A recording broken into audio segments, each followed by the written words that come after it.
Hello, and welcome back to Strange Stories with the Seeker and the Skeptic. Today, we are talking with author and medium Annie Bourke. Annie recently published her third book entitled Crossing the Bridge to Animal Consciousness. Annie is passionate about helping people understand that animals have souls, they can reincarnate, and that people can learn how to telepathically communicate with them. Thank you so much for being here, Annie. Welcome to the show. Thank you so much for inviting me. Absolutely. So I'm interested and would love for you to tell us about your history of discovering and developing your psychic gifts. Where did that start for you?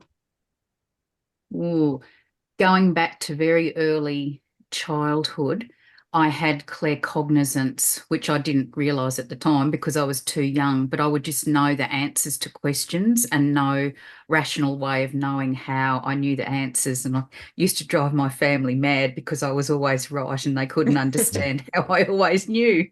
And I Yeah. don't know how I knew, it was just a gift. Uh, then when I had my spiritual awakening, which was sometime later, and I didn't recognize at the time that was happening, my clairvoyant gift switched on.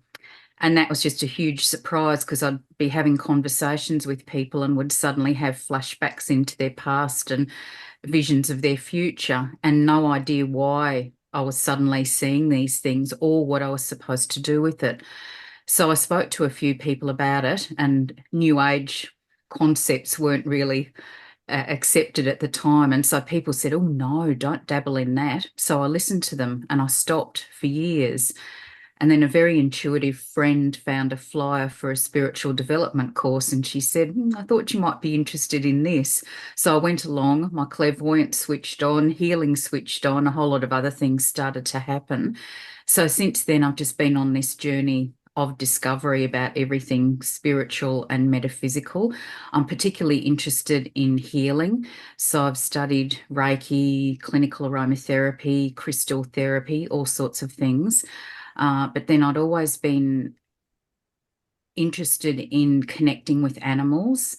And I've done that from when I was about 18 months old, Oh, wow. and just been very, very drawn to animals. I've got a huge affinity with cats of all sizes and bears.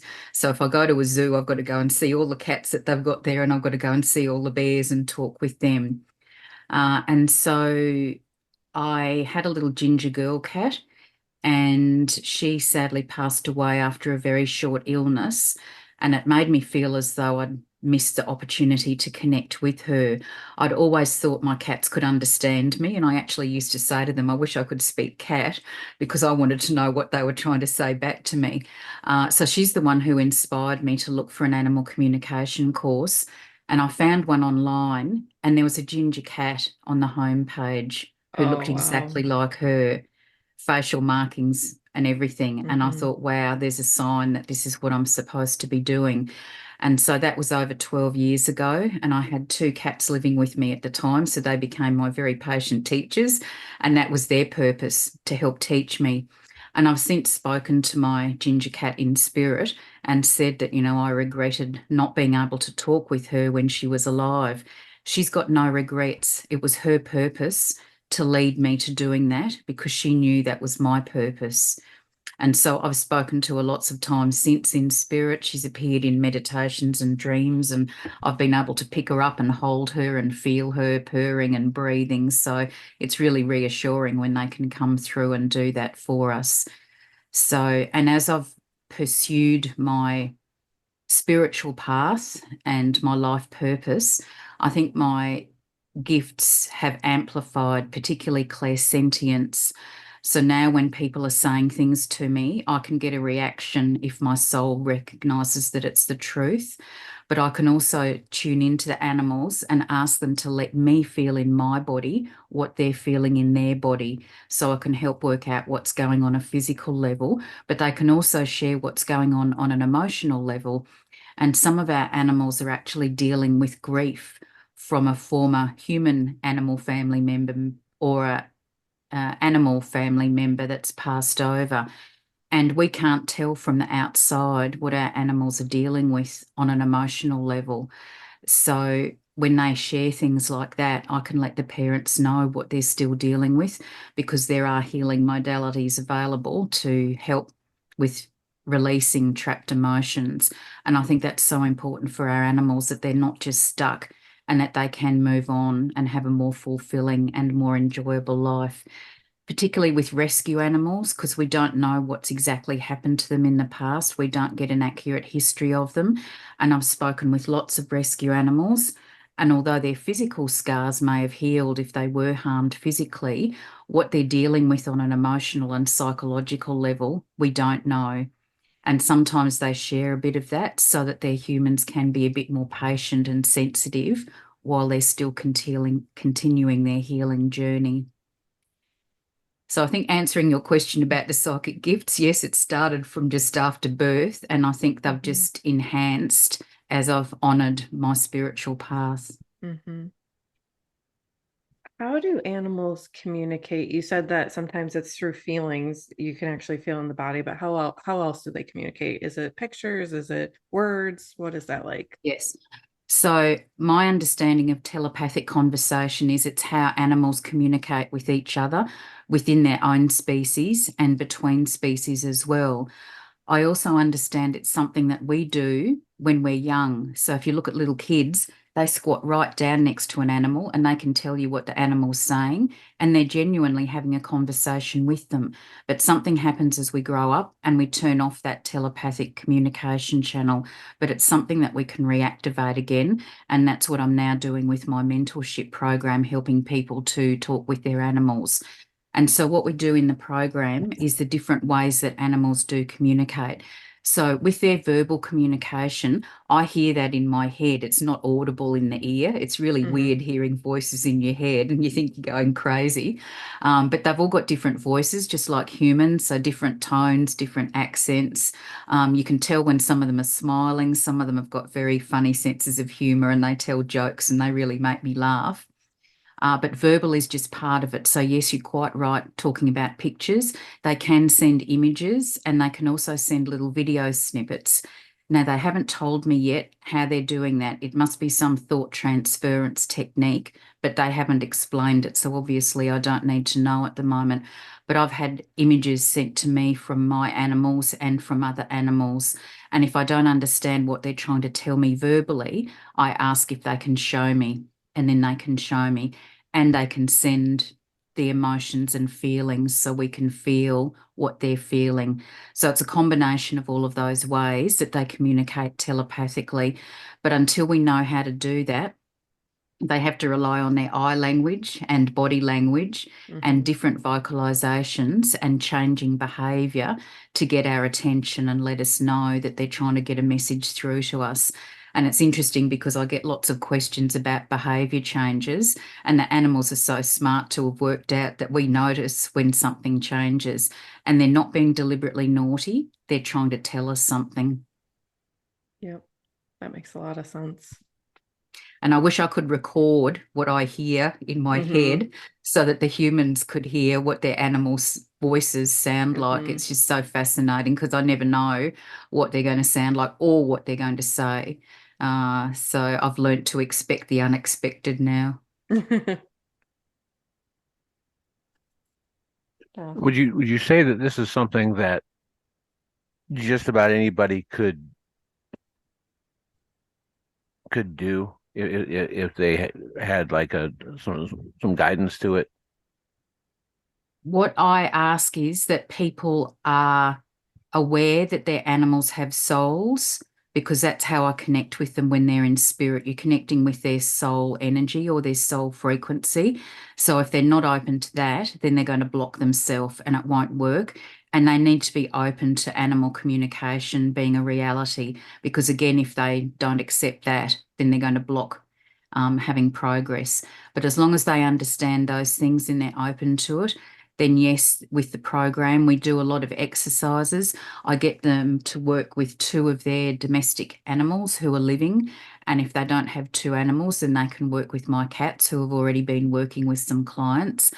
And we do a number of exercises in each of the fortnightly mentorship sessions. And I prepare the animals beforehand so they know what we're going to be asking them. And then they've got time to think about their answers.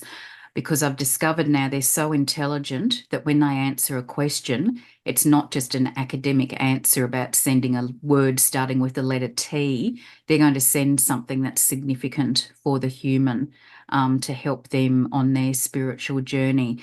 So they understand what our soul purpose is, and they understand what our soul lessons are.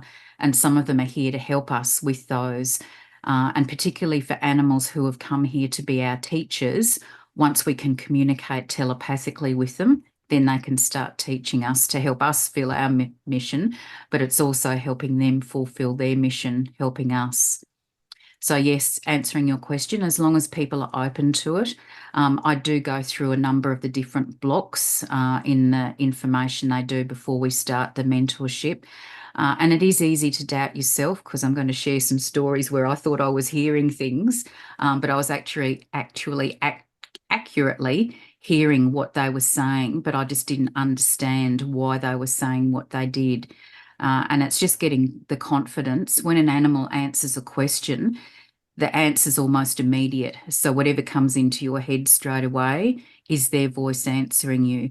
And sometimes they use words that you don't use, and then you know it's definitely not your inner dialogue voice answering the question and you're just making it up. It's definitely answers from them. Or they might even change language. So instead of saying yes, they say see, and then you know that's not you speaking to yourself in that language. It's a message coming through from them. That's really interesting. Have you experienced like different animals communicating differently? Like, do cats communicate in a different way than dogs, or? They all understand telepathic communication. So Mhm. I've spoken to lots of different types of domestic animals. I've spoken with lots of horses, spoken to a cow, snakes. Snakes are really interesting because they don't actually have ears, but they can hear me when I communicate telepathically Mhm. with them, and they can answer back again. Lots of cats and dogs, birds. And then I also spend time at zoos and talk to all sorts of different animals at zoos, just because they don't get a lot of people going in and Mhm. talking telepathically to them. And I've also connected with animals in the wild and had Mhm. conversations with them. For me, they universally understand English when I talk to them, but I believe from other people I've spoken with that whatever language you speak to them, they understand. Someone I spoke with speaks German to her cats at home, but every now and then she'll randomly throw in a French word or a Spanish word. And she said all these heads just turn around and look at her as though, what did mum just say? But yeah, they definitely understand what we're saying. And that's what I'd love your listeners to understand as well, that your animals understand exactly what you're saying. They Mhm. understand everything that you say. And so it's really important to be careful what you're talking about around them, because if you're talking about something negative, they're very sensitive to the frequency of words, and that can affect them energetically as well. Or if you call them something that might have a negative Yeah. connotation or a nickname that's not very flattering, that can affect them as well. I spoke with a cat who'd been called Mighty, but they spelt it Mitey. And the first thing she told me was, I don't have an infestation. And she Oh. thought she'd been named for mites, and she was highly offended. And she'd Uh-huh. picked out all these beautiful oldie worldy names that she wanted to be called. She did not want to be called Mighty. And that's interesting as well. If they don't like their name, they will have already chosen some other alternatives for their humans to call them. So it's just being very conscious that they understand what we say.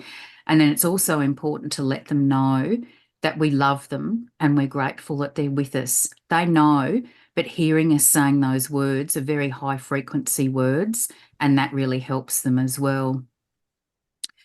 And then people who have animals who seem to have separation anxiety.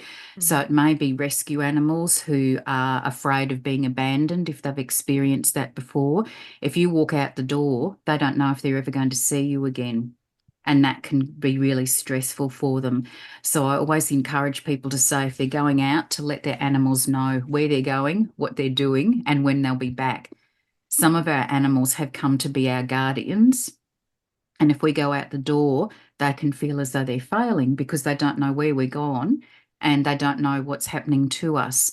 So if we can say, I'm going to get dog food and dog treats and I'll be back in 2 hours, they know exactly what we're doing and they've heard us say that we're coming back. And that can really help reduce the fear and the stress. Or if we're going on a holiday, we can say, I'm going to be away for 3 sleeps. This is the person who's going to be looking after you. Then I'll be home. And that can really settle them down as well. But once our animals know that we understand, they understand what we're saying, it changes the dynamics of the relationship.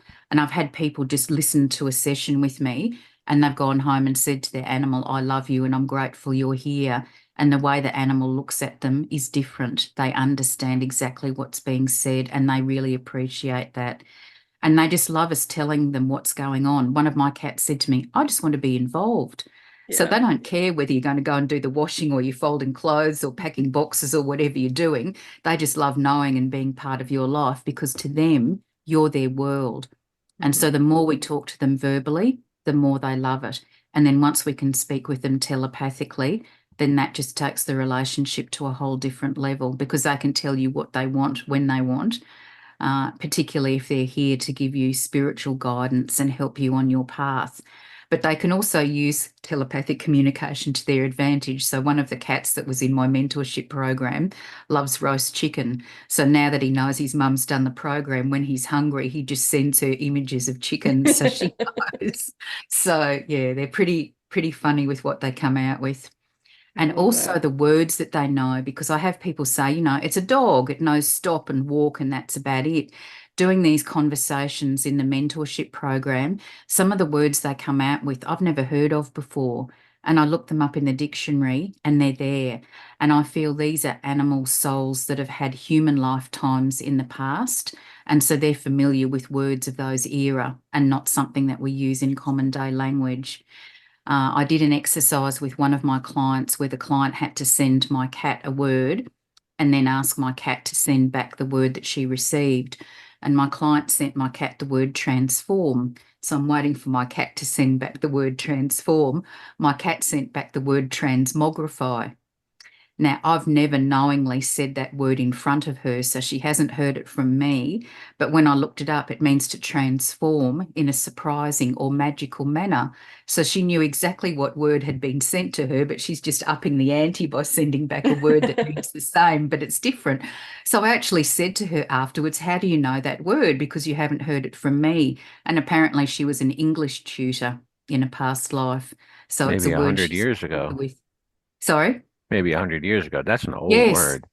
Yes. Yeah. Yeah. And as I said, some of the words they've come out with, I've just never heard and I look them up and they're there. So they know what they're saying. It's just absolutely fascinating. And that's what I want people to know. Yes, they do understand what we're saying because they do have surprisingly extensive vocabularies. And I had to speak with a cat who liked splashing his water out of his water bowl, and a lot of cats do. And he explained why. And I said, oh, would you like to tell Mum anything else? And he said, would she like an existential expose on the physics of displacing a volume of water? My goodness. And I just listened to that and thought, wow, okay. He obviously totally understands the concept of the question because, yes, he is displacing a volume of water with his paw. But to word it like that was just, confirming he understood the question. But it made me wonder whether he'd been a science teacher in a past life. It was just totally unexpected. But that's what they do. They just say it how it is and what they're familiar with. That's super interesting. One of my questions to you was going to be, can animals reincarnate as humans or humans reincarnate as animals? And so you're saying, Yes, yes, that does happen. yes. So a number of people in your audience may not have heard about animal soul reincarnation, and I certainly knew nothing about it until I experienced it personally. And one of my cats, who wasn't very old and had no health issues, just suddenly passed away one morning. And it was a huge shock, but at least I knew I was in the position I'd be able to talk to her on the other side when she was able to talk. And so when I did connect with her, I said to her, what did you do that for? And she said, oh, I needed a new body, in a tone like that. And I'm thinking, what? And she told me to stop being so sentimental and that she was coming back. Now, interestingly, she'd had a discussion with her fur brothers because they weren't off their food. They weren't pining. I was the one who was upset. They knew she was coming back, and they said it was a temporary reprieve till she was back to boss them around again. So, but she told me what she was going to look like when she came back, and she came back. Very similar mannerisms with the way she walks. She started sitting back in her favourite place of where she used to like sitting. Within 2 days, she was using the boys as her pillows and trying to eat their food. And it was though she'd just been away on a temporary holiday, had a full body makeover, and she's back again. And now that I know that happens, I've been able to help so many grieving animal parents, because if it's an animal's destiny to come back, they can let me know in a conversation, and they can let me know what species, what breed, what colour, what gender, even a specific rescue agency and a time frame. So most of the animals I've spoken with come back as the same species. So like a cat will come back as a cat and a dog come back as a dog, but often they're a different breed or a crossbreed. So I've learned an awful lot about particularly dog breeds that I've never heard of before, because the animals have explained that when they reincarnate, they don't have, their soul doesn't have to go into the body of a new animal when it's conceived. They can swap in up to years later. So some of these animal souls come and swap into an animal that might be 2 or 3 years old, and the soul who is in that animal obligingly swaps out and goes back to the other side so that this soul can swap in and go back to their human family. So it's interesting the way they negotiate that. And they've taught me it's an aspect of the soul who comes back. So an aspect of the soul still stays on the other side. And I think that's how they know about past lives, because they can recall their past lives readily. I was speaking to a cat the other day, and she said she'd had a lifetime as a human daughter with her human mum in Liverpool in the UK in the 1700s. And her name was Alice, and she had 5 siblings. So they can remember whether they were an animal or a human, and share details about those lives, which is just fascinating, because I get people telling me, why do I feel so different about this animal? I had someone recently say, I've had 10 dogs. Why is this one so different? And when I have a conversation, we find out that they've had past lives together. Now, some of these animals may have been your childhood pet, and they've come back, and you don't recognise that. You might think there's something familiar, but when people don't understand that reincarnation is real, then they don't know why they feel such a close bond with their animal. But it's just something that does happen. So some of our animals may have had lifetimes with us over hundreds or thousands of years that the souls have kept connecting. One of my cats showed me video of us in ancient Egypt, and he's had human lifetimes he's told me about, and he's been with me as a cat in several lifetimes. So I know our souls have kept reuniting over thousands of years, and I'm not quite sure how far back we go. I haven't looked. And so I feel that we must have very long soul contracts with some of these souls that we just agree to keep on reincarnating in multiple lifetimes to support each other. And so some of the animals are with us to help us with our life mission, but sometimes they've come to us so that we can help them with their life purpose and their soul lessons. So some people have had animals who seem to not be very affectionate or not want to receive affection. And I've discovered that they're animals that are here to learn how to give and receive love. And so they've come to us so that we can help them with that. And then once they master that lesson, if they reincarnate, they remember that lesson, they integrate it, and they come back with new lessons to learn, just like humans do. So to me, it's just fascinating finding out why the animal is with the human, how they've known each other in past lives, and if they're going to reincarnate again. And as I said, it's very unusual to find all of this out. I know the ancient Egyptians understood reincarnation, and a lot of people now don't really recognize that it can happen. And that's why I particularly wrote my most recent book, because I share a lot of the stories about my clients with sort of the journey from heartbreak to joy when they, do come back and they're reunited with their family. And sometimes they look completely different. I've got a cat who was desperate to come back as a dog, and she's come back as a dog. And she's just so happy being a dog. She can go on walks with mum. She can go on family holidays with them. She's not missing out being stuck at home. So it's interesting that there must be some choice about what we come back as. But I'm just continuing to learn with every conversation I have. They just give me bits of information and I have to process it and understand it, and then I can write about it and help other people understanding what they're telling me. And yes, with the human souls you spoke about as well, I've had conversations with animals and we've worked out that it's been a child who's passed away early, who's come back in an animal body to be with the family again, or it may be a child who's passed away early in a past life, who's come back to have another lifetime with their human. I've got several clients where it's a parent in spirit who's come back in their animal. And one of the ladies said her dad always used to tell her he was going to come back as one of her dogs, and now he has. And I've got one lady we've worked out, it's her grandma's soul in her horse. And the horse exhibits very similar behaviours to grandma. So yes, it may be an animal soul or a human soul aspect in your animal. It's interesting. A lot of things you just said are very interesting to me. But one thing specifically pops out. Have you ever heard of the Seth material? Are you familiar with those books? Sorry, The can you just say Seth that? material. No. It's nonfiction. There was this lady in the 60s named Jane Roberts, and she channeled this entity that called itself Seth. And over a course of like a decade and a half, it dictated like 7 or 8 books worth of information, and it talked about a lot of the things that you're talking about it in a broad overview kind of way.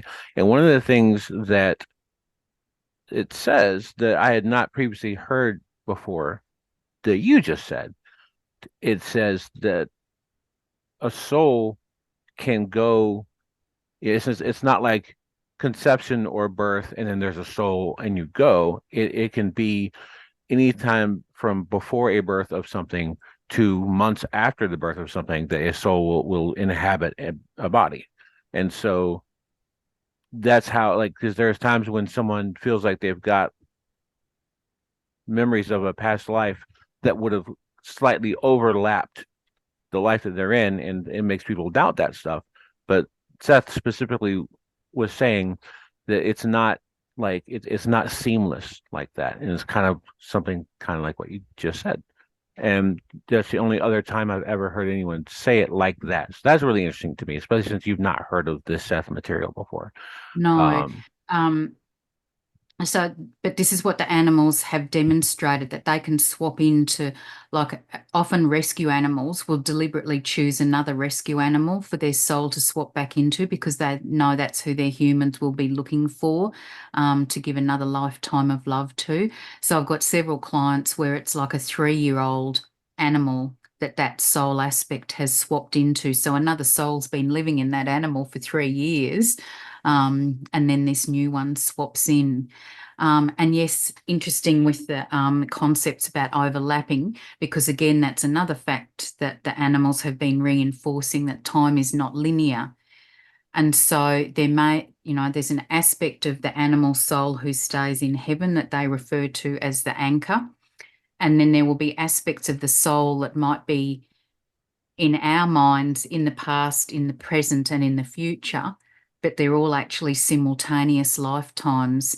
And those aspects of the souls can talk to each other and to that anchor part in spirit. And I think that's how they know the details of these different lifetimes, because they're communicating with each other. And that's, a big concept to get my head around as well, that, there's part of my soul having a past life somewhere at the moment. There's a part of me that's talking with you at the moment, and there'll be a part of my soul aspect who's having a life in the future at the moment. And that's, and animals are just the same. we're all souls, and we incarnate either in an animal body or a human body.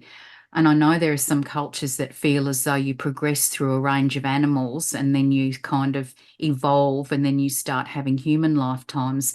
But some of the animals I've spoken to swap between being animals and humans. So there's no sort of, direct correlation with that. And as I said, some of them have chosen what they come back as. One of my cats was a human in his last lifetime, but he didn't get what he wanted achieved in that lifetime being a human. So he deliberately wanted to be a cat this time and do the work energetically from a different body. So yeah, I just love having these conversations and learning so much. Mm-hmm. Me too. A couple of years ago, I read this book. You may have heard of it, The Seat of the Soul by Gary Zukov, I think is his name. And I mean, it's a spiritual book. It was very good, but the part that it was actually for a book club, and there was one channel about animals, and we all had a huge problem with it because what he suggests in his book is that animals' souls don't have like an individual soul, that it's just a collective. Like there's a collective dog soul, there's a collective cat soul, a collective dolphin. And it was very jarring to read it because I'm like, it just did not resonate with anybody in the book club, and so I appreciate what you're doing and you're talking about it of like, no, it is, that's not, you know, that's not how this works. I think different people have different experiences, and all I Yeah, can talk about is what animals have told shared me. view. And I just see them as pure souls. They've got no Yeah, reason to lie or make things right. up. And they are very factual, like they just say things as they are. And it's really interesting, like if someone wants to know if the animal likes their boyfriend, if the animal doesn't like the boyfriend, they're not going to come out and say, no, he's horrible.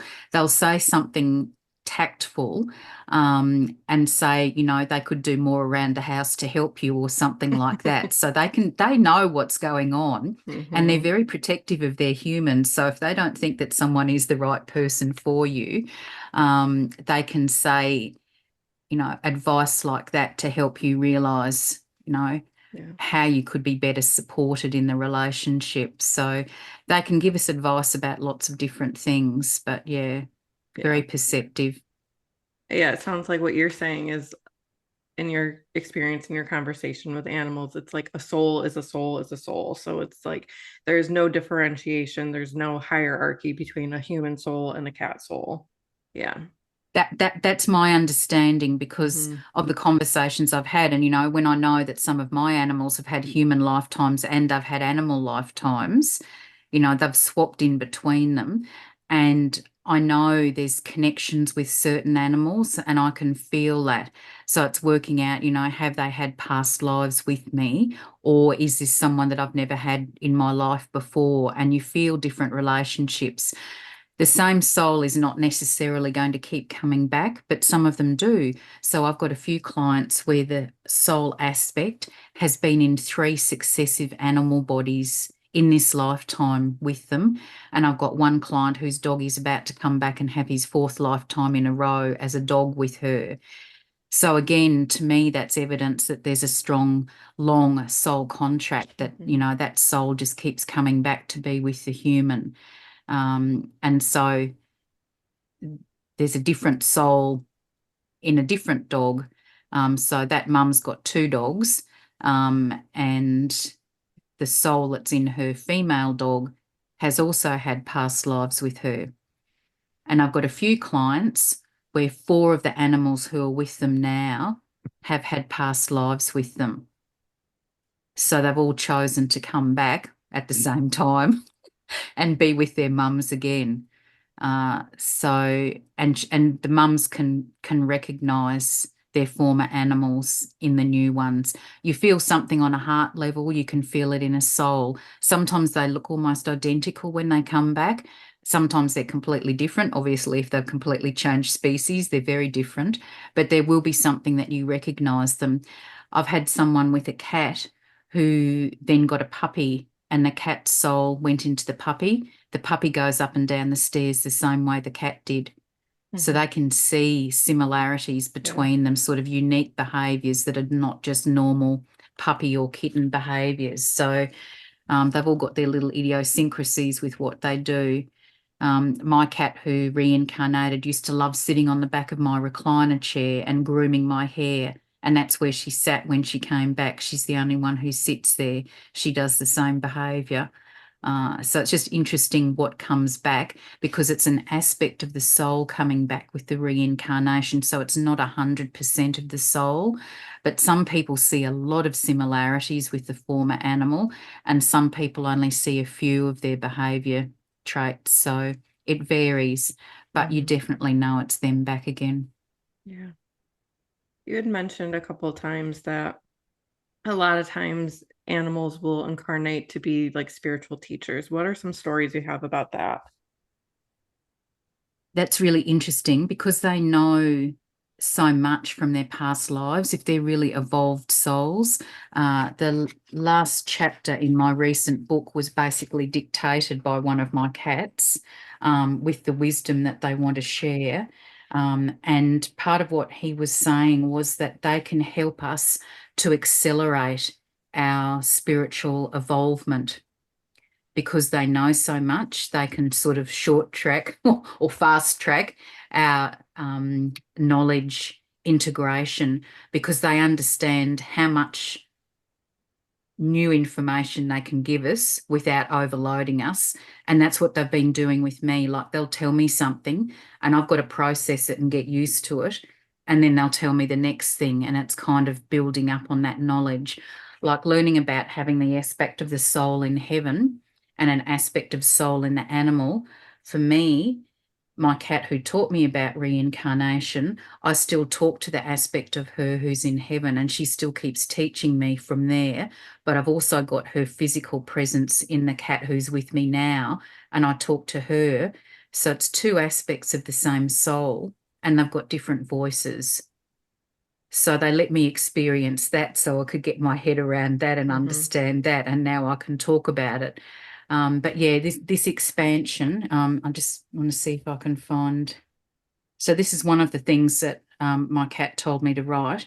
That's a critical concept for our life, living life guided by a new paradigm where we understand reality with a deeper, more encompassing and enlightened focus exponentially affects and enables our consciousness expansion. Wow. Like I just, yeah, so that was my reaction. Like he's just dictating all this stuff to me and I'm just reading it into a recorder and adding it into the book. But what they know is just phenomenal. And they're also very aware of our connection with everything. So with source or God, however you refer to that, nature and each other. Everything living consists of energy and vibrational frequency. Everything living is connected. There's a living consciousness of interconnectedness, even though you don't understand that you can consciously connect. So many people don't understand yet that you can communicate with animals and have profound conversations that change your lives. So it's very powerful what they know and how they word it. And like that's a cat dictating that. That's not, I didn't write any of that. That's just word for word what they told me. So you can have really profound conversations with them. Yep. It's amazing. And they know what you need to know. And I think particularly for me, because they know how important it is for these messages to go out in the world, that's why they're wording things. And they told me specific topics I needed to talk about in the book. And they know it's also going to help activate and awaken people. With my first book, it's actually helped activate the telepathic channel in people, because I've had people say to me that they could hear their animals' voices after they finished reading the book. So it's quite potent, the energy that's in there. And that's what I feel with this new book, that it's going to help awaken more people with reading what the animals want them to understand.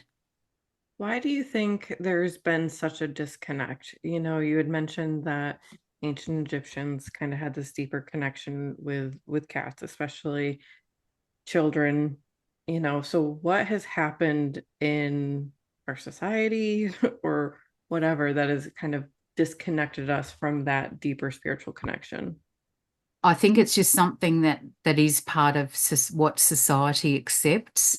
Mm-hmm. And it's just something that people just seem to naturally grow out of. I don't consciously remember connecting with animals when I was younger. But I was aware from a young age, that they could understand what I was saying, but I couldn't understand them. So I'm not sure what it is that switches that telepathic communication channel off. All I know is that we can reactivate it again, and we can have these meaningful two-way conversations with animals, whether they're wild or domestic. They can all communicate with us. I've actually spoken to representatives of different animal breeds when I wrote my first book, just because I wanted to understand what was happening in the wild from their perspective and tell their stories with their words.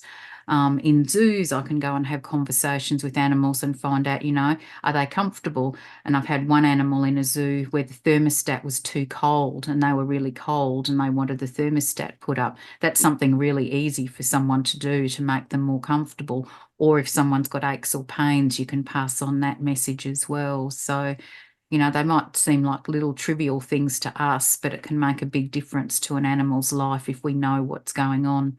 And particularly if they can share, like sometimes they don't like to tell us that they're in pain, but if you ask a specific question and ask to feel what they're feeling, then you know what they're going through. And one dog I spoke to was experiencing 9 out of 10 intensity pain. But she was actually taking on some pain for her human who has chronic pain. So we had to work that out, that it wasn't genuinely her physical pain, it was her mum's pain that she was taking on. And that's something animals can do, that they want to be of service to us. We don't ask them to do that, but they can take on symptoms for us. So my oldest boy cat, just before I went on a retreat to write my first 2 books, I was really sick with a chest infection. And a couple of days later, he's got a chest infection. Now, he can't catch it from me. He's an indoor cat, so he hadn't been anywhere to get it from anyone else. And my other cats were fine. So he'd done that to help me so that I would get over it quicker, because he knew how important it was writing these books. He hadn't factored in that I had to take him to the vet every day so they could monitor him and give him medication. But by the end of it, he was better and I was well enough to go on the trip. So that was just something that he'd done. And that happens so often now that if someone asks me a health question about an animal, I say, who else in the household has the same symptoms? And it's just surprising what they can take on for us, because they don't want us to deal with the full brunt of whatever it is. So there's a lot of healing work animals do behind the scenes, and there's a lot of research that's been done on the, physiological benefits of lowering our blood pressure and improving our happy hormone production and reducing the production of cortisol so that we're less stressed, helping our emotional well-being, their companionship. If they are really sensitive to our moods, I call them walking mood barometers. So when our mood alters, they can tell. So they can deliberately go and do something really goofy to make us laugh, because they know that that will change the mood and that will make us feel better. And they're also sensitive to when we get ill, because our vibrational frequency drops, and they can pick that up. And so they will instinctively spend more time lying on us or near us, wanting us to get better quicker, because again, we're their world and they've got a vested interest in us being healthy, so we can help interact with them and look after them. So on a spiritual level, they help us evolve our hearts, which is one of the big lessons we're here to learn. And also, helping us on our spiritual journey with the guidance that they can give us. So they're so much more than just a pet.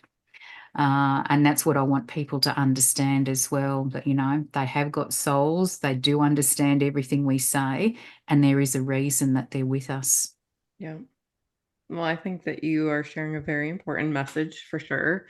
Because I think most people don't see them as more than just a pet, and what you're saying is that they are much more evolved than most people give them credit for. Yeah. Absolutely. And the fact that they're here specifically to help us. And, some people think that they're rescuing a dog because they go to a shelter and they find a dog and they open up their heart and home to bring home the dog and love it. But by loving that dog and helping it heal can be healing us on a Yeah. level as well that we may be unaware of. So there's lots of beautiful cartoons with animals talking to each other saying, oh, is your human a rescue as well? So yeah, Yeah. it's funny looking at from their perspective. Like, I'm in awe that an animal in a shelter can trust humans again and hope that Mhm. they can find love and security when they haven't experienced it first time around. And it's just beautiful that they can love so much and flourish in a new environment. Yeah. And that's all our animals want, is they just want that love and to know that they're in their forever home. I've spoken to a rescue dog who unfortunately went through a number of different foster homes, and he learnt through experience that if he was naughty, he would get attention from the humans. Mhm. And so he just had learnt this pattern of naughty behaviour, and he didn't bother developing any bonds with the other animals there because there was no point, because he knew he would just get tossed out and passed on to the next foster home. So when I spoke with him, he was actually in his forever home, but he didn't know that, and he was being really naughty. And his mum just wanted him to feel loved and safe and couldn't understand why he was being so naughty and trying to lead the other dogs astray. And so when I said to him, your mum really loves you, and this is your forever home now, you don't have to move again. And he said, oh, I'm overwhelmed. Like, he just didn't know what to say. He didn't realise Yeah. that he could now stop this pattern of behaviour. So he's completely changed now. He's settled down and he's sort of, being the big brother for all the other animals there and looking after them. And it's just explaining things because they can perceive things, and sometimes they're wrong. Like, if you come home with a new puppy or a new kitten, they might think they've done something to upset you and you don't love them anymore, and you're walking around drooling love all over this new baby. Oh, And yeah. that's not the case. So it's really important that if you are going to bring home a new animal, that you let your existing animals know that they've done nothing wrong. You Hmm. still love them, but you've got capacity in your heart to love another animal. And then the introductions have to be very sensitive, like spend time with your new animal out of sight of your existing Hmm. ones, and still have your one-on-one normal routines with your existing animal till they learn to integrate and accept each other. They don't necessarily have to be best friends, but you don't want to be having World War III all the time with Yeah. them fighting with each other. And that's just hard. The same if you bring home a baby or you bring home a Yeah. new partner, or someone comes and stays in the house for a while. It just changes the whole energy of the house, and that affects them because they're so sensitive to energy. Yeah. I mean, it makes a lot of sense. A lot of what you're saying is it's no different than with children. Sometimes children act out because they're looking for that attention. You know what I mean? Mhm. So it's like it is very similar and it makes a lot of sense. It's just explaining things to them. And that's what they love, is just having that verbal conversation. Because you Yeah. can say, my aunt's going to come and stay for 3 weeks. She's bringing a dog with her. And I'd like you to be, welcoming to the aunt and the dog. And then they understand that, someone different is coming to stay. It's someone you know and care about. It's going to make a change in the household, but they've heard you say it's only for 3 weeks. It's just going to be temporary, and you're asking what your expectations are. You're not saying you have to, but you're saying you would like them to, and that makes Hmm. a difference. You're giving them the option, but it's as though you're consulting them and getting their opinion, which they really appreciate. Yeah. I mean, it's treating them with respect. Yes. Yeah. I did want to ask you about zoos. So Hmm. when I go to a zoo, I feel sad. And I'm just curious, I know we can't completely generalize. All animals are going to be different, but in general, how do animals feel about being in that kind of environment? Yep. And that's a question that I do get asked. And it really comes down to the ethics and the conscious awareness of the people who are operating the zoo, Mhm. how well the animals are looked after and how enriched their lives are. So I actually talked about this in my first book, and I call them conscious zoos, where they are trying to simulate, normal habitats and simulate activities that the animals would normally do in the wild. Unfortunately, there are a number of institutions where the animals aren't looked after well, or, people call them a concrete jungle, and it does make them really sad seeing them in an environment that is not normal. But in places where they are looking after them well, they're getting good quality food, they're getting fresh water, they're getting medical and dental care, they're safe from natural disasters, they're safe from predators. So there are a number of advantages. Plus, in some cases, they're working to continue the species so that we don't lose any more species to extinction. So a lot of the animals I've spoken to in conscious zoos are happy and contented. And it's interesting because some of them connect with their sister or brother animals in the wild and communicate with them. So they're aware of what life in the wild is like. Now, to me, that was very intriguing. One of the courses I did, I was at a zoo and I had to go and ask the crocodiles what their favourite food was. And the female I was speaking to said humans. And I said, you can't say that. I wasn't expecting her to say that. And she said, you asked the question, I'm giving you the answer. Now, she's a captive-born crocodile, so she's never had the opportunity to have a human, but she's obviously spoken to her wild relatives who have filled her in. So again, that was an illuminating conversation that they are connecting to other animals in their species, even when they're in captivity. So not every animal hates being in a zoo, but it's being aware of what we can do to make that the space that they're in and what's in their enclosure as similar as possible to what they'd have in their natural habitat. And it's hard, you look at lions, they roam over huge distances. There's no way you can have a space in a zoo that anyway, copies what they would experience in real life. But there's things you can do to make it better for them to be living in that environment. Yeah, that makes a lot of sense. And, I've been to a couple of those places where it's like, they call them like safaris, where it's like more open and the animals can roam over these long distances. And that to me feels a lot better, where they have space, they can go where they please and stuff like that. And you can still connect with them and see them. But yeah, I've also been to places that were definitely not conscious zoos. And Yep. And your heart just aches for them. And you just have to hope that, they end up getting moved somewhere where they are better looked after. Yeah. Something that's interesting to me, hearing you talk about the just kind of like the reincarnation part of it, brings up something that happened in my life about a decade ago that I never thought I would tell anybody, but I'm going to tell you guys because I think you'll find this interesting. I've talked a little bit on previous episodes, and I've told Brittany a lot about my father, who passed away about 4 years ago. Didn't really believe in much anything. He was a Baptist minister, and he believed those things, and those are the things he believed, and everything else he just considered. He wasn't like derisive most of the time. He just thought it was silly. He thought most things were silly. That's just the guy he was. And about 10 years ago, I lived like 8 hours drive from him, and so every few years we would see each other. And about 10 years ago, I was down where he lived, and just hanging out with him a little bit, and he needed to go to a friend of his house to get something, a tool or something. I don't know, but I rode with him to do this, and he's like, this guy's got a poodle. Pay attention to the poodle. I'm like, all right, do I have to worry about this? He's like, nope, there's nothing to worry about. Just pay attention to the poodle. I'm like, all right, no problem. So we go to the guy's house. We get, like a saw or something. And there was a poodle there. It was a little gray, poodle that's groomed up the way you expect stereotypically a poodle to be. It was a perfectly nice dog.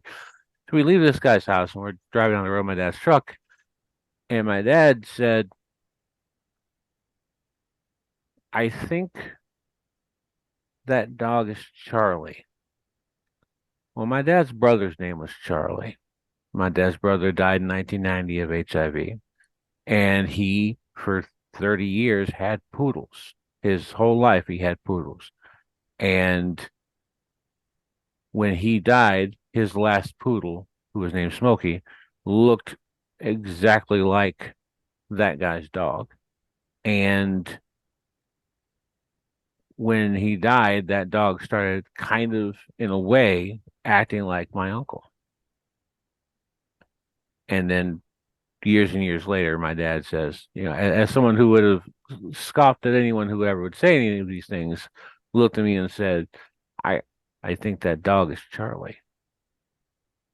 And I'm going all buzzy with you telling that story. So absolute confirmation that that's the truth. See, And that's that's what interesting. happens, that they can come back. The human soul aspect can come back in an animal. And that's lovely that your dad recognized that when he was so skeptic about everything else. Yeah. And you just can't explain how you know it. Mhm. You just feel something, and there's something about them that you recognize, whether it's their energy, how they behave, how they look at you, how they interact. But the dog must have done something for your dad to recognize the soul that was in there, and that's just what happens. And that's what I get as a clairsentient response when you Mhm. say that, and that's the truth. I just go buzzy all over. So thank you for sharing that story, but it's very powerful. But that's what can happen, and people may not recognize who's in that animal body. And some of the animals I've been asked to have a conversation with, it's because they've been so vocal. And the parents know they're trying to tell them something, but they've got no idea what it is. And they're trying to tell them who they are. Because then once you know who that Yeah. soul is, then that changes how you interact with them. Hmm. Mm, That makes a lot of sense. Yeah. yeah. So, and the story just sounds you know, totally out there. How could a human soul be in that dog, and how did your dad recognize it when your dad doesn't believe in that stuff? But, when you know something and you feel it, it just Yeah. is. You just know it and you can't explain it. There's no rational explanation. Um, and that's what I was going to say too for people who might be skeptical about me talking with animals in spirit. How do I know that I'm actually talking to the right animal? And I've discovered through my conversations that they're so intelligent that they actually use a word in the conversation that's nothing to do with the context of what we're talking about, but it means something significant for their human. And the Mhm. first time this happened, I had no idea what was happening. I was actually talking to a blind cat in spirit. And I don't actually get to meet many of my clients. I do all my work online. So people send me a photo of their animal and their name so I can introduce myself. I have to get consent for a conversation because it's a free will choice for animals to talk. I can't force them to talk. So I've just got a photo of this cat and the questions his mum wanted me to ask. And we were having the conversation and he was answering his mum's questions. And then he suddenly said to me, Rumple teaser. And I listened to that word and I thought, I don't know what he's trying to tell me. And I thought, is he trying to say Rumpelstiltskin? And if he is, that makes no sense with the conversation either. Mhm. So I ended up convincing myself that I was hearing things. And it is easy to doubt yourself when you're having a conversation.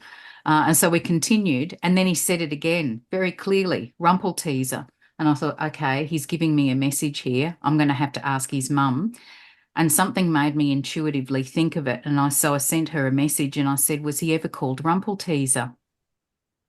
And I didn't get an answer for a while. And I thought, oh, she's probably going to think I'm crazy. And then she typed back, oh, yes, I'd forgotten all about that. And apparently, when she rescued him, he was living with a dog called Rumpel. And he used to get in trouble for teasing the dog. So he got called Rumpelteaser. Couldn't even see the dog because he was blind. But how smart of him to tell me that word, because there's no rational explanation for how that word got into my head apart Yeah. from him telling me. And so then it just confirmed for his mum that I was definitely talking to him. And it just made me aware then that I'm going to receive these code words in conversations and I don't need to doubt them. I just have to ask the human what they actually mean. So that's been riveting finding that out and then getting the explanations when I don't understand what they're talking about. Awesome. So, Yeah. It's all very mysterious and it just Yeah. sounds very strange. But, you know, I've been having these conversations for over 12 years now. So it's just part of my normal reality. Hmm. And, you know, I didn't know anything about reincarnation till my animal let me experience it. And now it's part of my normal reality. And it's a part of the reality of a lot of my clients because I've been able to help them find their animal soul in a new body. And, you know, they come home and they have another lifetime of love together. And that's just so powerful. And it just profoundly affects the grief process because although you miss the animal who's passed over, what a gift to have them back again in a new body for Hmm. another lifetime. And so many people say to me, just tell them how much I'd give to hug them one more time. And then you've got them there for another lifetime of Hmm. hugging. It's just so beautiful. So I really want bereaved animal parents to know that, you know, once their animal passes, it's not the end of the love story. Their soul endures. I've spoken with a dog who passed over more than 20 years ago. So there's no true separation. We can always connect with them telepathically. They can come back and visit us energetically. And I've had lots of people that have seen their animal in spirit or heard them or felt them. I've certainly heard and felt two of mine when they've come back for visits. And people think they're going crazy when they see them or hear them or feel them. But it's just something that they can do energetically. Once they've passed over and gone through a healing process, they can come back and reconnect with us, and the other animals on your house will know that they're there because they're very sensitive to energetic presences. So if they suddenly stare intently at the wall and you can't see Hmm. anything, it's likely that there's an animal there for a visit. And it's healthy for our animals in spirit to come back and reconnect with their families as well. But then the phenomenon of animal soul reincarnation is the most incredible thing that they've let me experience. And I know that now that my cat did that deliberately when she did, because she had the opportunity to come back in that new body, but also to let me experience it personally. So I now understand what my clients are going through because there's just this huge sense of anticipation waiting for them to come back and seeing what you recognize. And then when they're back, there are no words to really describe it. And I say it's kind of blend of joy and euphoria and surrealness because you've just wanted them to come back and suddenly they're back again. It really just is incredible. So that's why I want people to understand that there is hope. Not every animal's destiny is to Yeah. reincarnate, but a lot of them do. And it's just so wonderful when they can come back to us.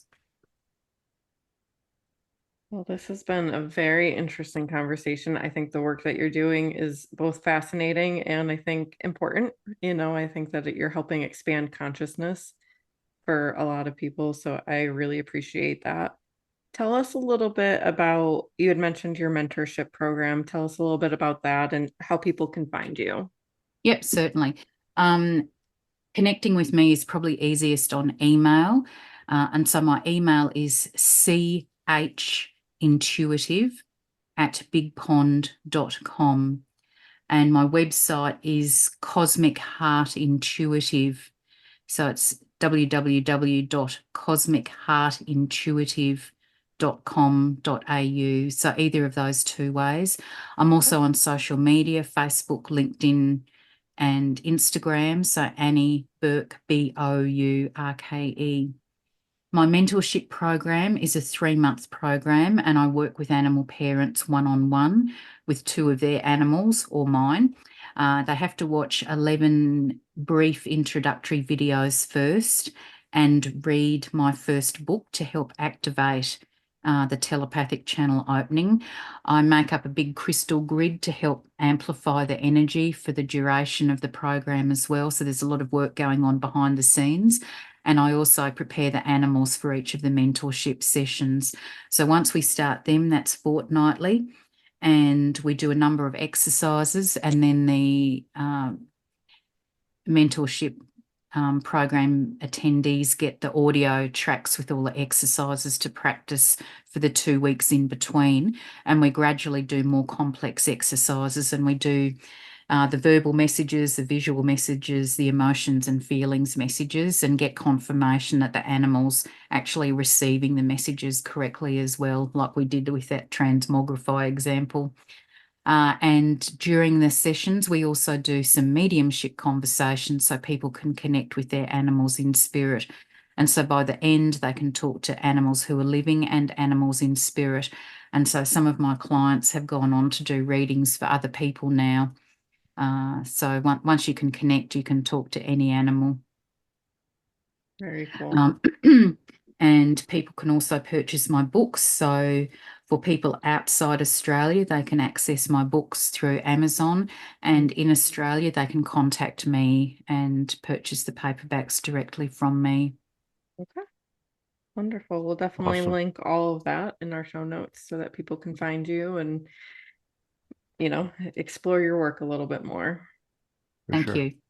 Absolutely. Well, thank you so I will much for send you through some information as well, because I'd like to Okay. make some special offers for your listeners if Oh, they okay.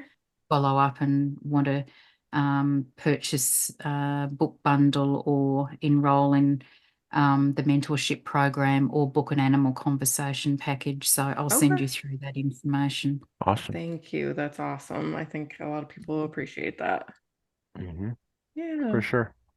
Thank you so much for taking the time to talk to us. This has been an amazing conversation. I really appreciate it. Well, I love having the conversation, and it's just so interesting because, you know, different backgrounds people have had and different, experiences that they've had.